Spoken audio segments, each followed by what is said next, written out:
बाद नया अध्यक्ष मिल जाएगा बीजेपी को। क्या ये सब होने जा रहा है या कुछ और हो रहा है? अंदर खाने चल क्या रहा है? एक छोटा सा कमेंट, लेकिन वाजिब कमेंट।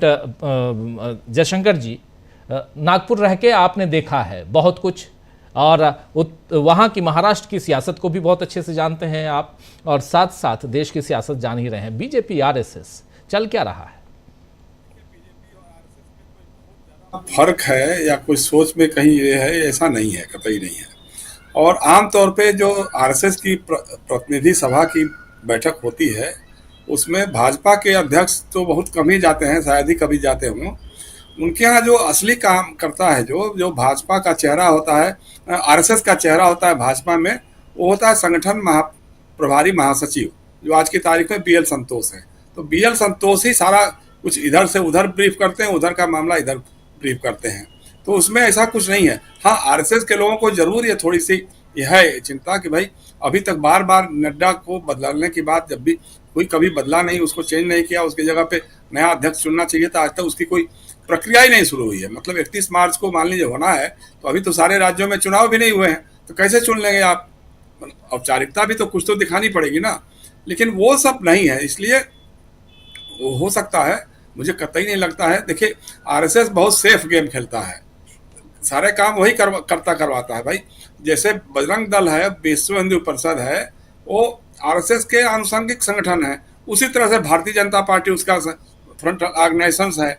अब उसमें उसमें कोई बहुत फर्क नहीं है, चाहे बजरंग दल के लोगों ने दंगा करवाया हो या विश्व हिंदू परिषद के लोग, तो कुछ पकड़े भी गए शायद नागपुर में, बजरंग दल और विश्व हिंदू परिषद के लोग भी आए हैं, उनका नाम भी आया हुआ है। तो वो भाजपा के ही हैं, ऐसा तो नहीं है कि वो विश्व हिंदू परिषद के हैं और बजरंग दल के हैं, लेकिन चुनाव में नितिन गडकरी का विरोध करते होंगे और कांग्रेस का सपोर्ट करते होंगे, ऐसा तो नहीं है। वो हैं एक ही थैली के चट्टे बट्टे हैं, चाहे नाम कुछ और रख लें, चाहे विश्व हिंदू परिषद के नाम से रहे, चाहे बजरंग दल के, चाहे आरएसएस के नाम पे रहे, या बीजेपी के नाम से रहे। तो वो एक सुविचारित राजनीति है, उसी राजनीति के तहत ये लोग आगे बढ़ते हैं। जैसा मैंने पहले भी कई बार कहा है कि इनकी एक खासियत रही है कि इनके सामने इनका एक मिशन है। उस मिशन को देखते हुए कभी ये बाएं हो जाते हैं, कभी ये दाएं हो जाते हैं, कभी सामने झुक जाते हैं, कभी पीठ पीछे भी कर लेते हैं। तो ये सारा इनका है। उसमें एक बार तो कुशाभाऊ ठाकरे जी ने कहा था कि भाई हम कोई समाजवादियों की तरह से थोड़ा है कि तूफान आएगा हम सामने खड़े रहेंगे। अरे भाई, जरूरत पड़ेगी तो हम झुक जाएंगे, दाएं चाहे बाएं भी हो जाएंगे। तो ये सारी बातें हैं इनके यहाँ, उसमें कहीं कोई दो राय नहीं है। और ये जो हो रहा है, ये भी औरंगजेब का मसला हो या चाहे कोई भी मसला हो, भाई बाबर बाबर कह करके वो थक गए। अब औरंगजेब नया एक सिगुबा छोड़ना शुरू कर दिया है। अभी हमारे मित्र बता रहे थे कि औरंगजेब के दरबार में या उनके मंत्रिमंडल में कितने हिंदू थे, लेकिन ये नहीं बताया भाई शिवाजी के दरबार में कितने मुसलमान थे। शिवाजी के सेना में उनको जान से उनको बचाने वाला, या आगरे के जेल जब किले में से जब उनको कैद रखा था, तो यहाँ से मदारी मेहतर ने उनको भगवाया, जो मुसलमान था, उसने भागने में मदद की थी। या वहाँ पर भी जो थे, इस तरह की बातें हैं। लेकिन चूंकि अब हमारे देश के लोगों के साथ दिक्कत ये हो गई है कि व्हाट्सएप यूनिवर्सिटी से वो ज्ञान ले रहे हैं या फिर फिल्मों से इतिहास पढ़ रहे हैं। अब हम छावा देख करके मुगलों का इतिहास या ये शिवाजी का इतिहास पढ़ेंगे, संभाजी महाराज का इतिहास पढ़ेंगे, तो उसमें कहाँ ये सब दिखाएगा? ये तो नहीं बताएंगे कि साहब वो चाहते, अगर औरंगजेब चाहते तो क्या कर लेते थे, या शिवाजी ने क्यों नहीं कर लिया?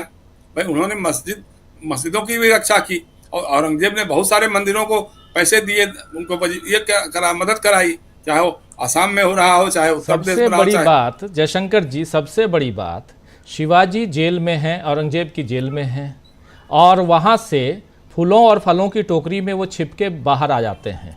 हाँ, ये फूलों और फलों की टोकरी, फूलों और फलों की टोकरी कैसे पहुंची? इसका मतलब है कि पूजा पाठ की अनुमति थी उनको, हाँ, शिवाजी को।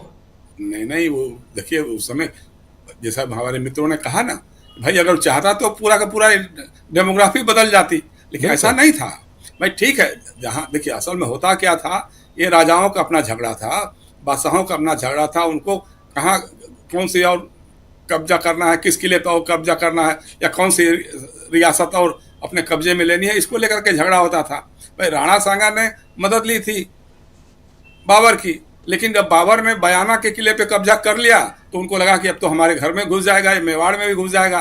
तब उन्होंने हिंदू राजाओं को, जो क्षत्रिय राजाओं को लामबंद किया और बाबर से लड़ाई लड़ी। तो वो सब चीज़ें हैं, अपनी जगह पे हैं।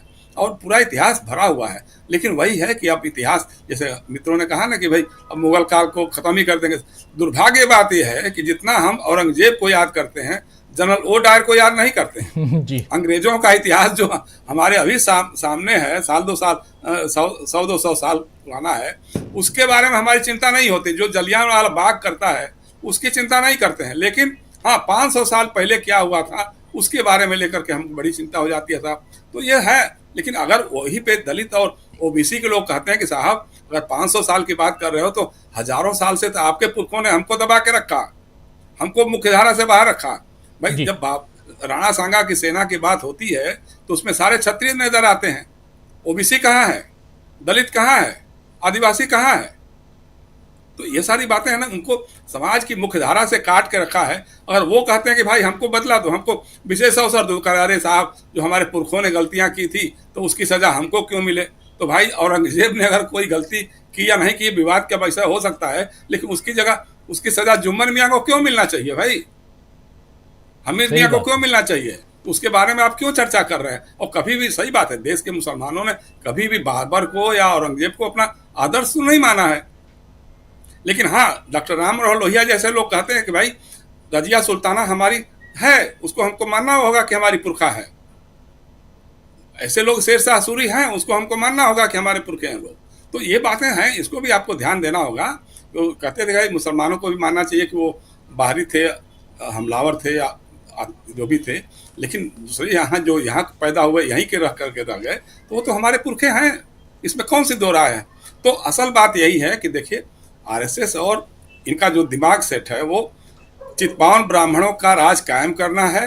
जैसे महाराष्ट्र में उन्होंने एकनाथ शिंदे को दरकिनार करके देवेंद्र फडणवीस को चितपावन ब्राह्मण को मुख्यमंत्री बनवाया, उसी तरह की कोशिश इन्होंने धीरे धीरे करनी है हर जगह।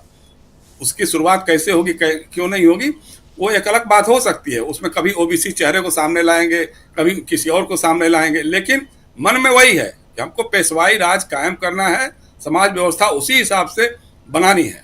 अब उसी दिशा में बढ़ना है, उसका मिशन साफ है। अब उसमें अभी टारगेट पे आ जाए मुसलमान है, क्योंकि सीधे सीधे दिखाई देता है कि कल जो है दलित और ओबीसी होंगे, और फिर सवर्ण, अन्य जातियां, सवर्णों में भी जो अन्य जातियों के लोग हैं वो भी होंगे। भाई प्रतिनिधि सभा ने क्यों नहीं विचार किया कि साहब इस बार जो है मोहन भागवत जी का उत्तराधिकारी किसी ओबीसी को बना देंगे, किसी दलित या आदिवासी को बना देंगे, चलो यही कर दो, नई बात हो जाएगी। वो सब नहीं विचार करेंगे, विचार ये करेंगे औरंगजेब और ये सब को लेकर के। तो देखिए बिहार पे बहुत बड़ा दारोमदार है। मुझे अभी लग रहा है कि बिहार की लड़ाई बहुत महत्वपूर्ण होने जा रही है, वहाँ का चुनावी मुकाबला। हमारे मित्रों ने भी वही बात कही जो हमने कही थी कि अगर ईमानदारी से महागठबंधन बनता है, सीटों के वितरण में कोई हाइपरबोलिक या अतिशयोक्ति की बातें न करके, अपना अपना आकलन करके, जमीनी आकलन करके अगर महागठबंधन चुनाव लड़ता है तो राजग कहीं टिकेगा नहीं। यही है कि उसमें महादलित, अति पिछड़े और सवर्ण समाज के जो गरीब हैं उनको एक साथ लेकर के, एकजुट करके अगर राजनीति आगे बढ़ेगी तो मुझे नहीं लगता है कि महागठबंधन को कोई रोक पाएगा। जी राजीव जी, बिल्कुल बिल्कुल आप सही कह रहे हैं। महागठबंधन को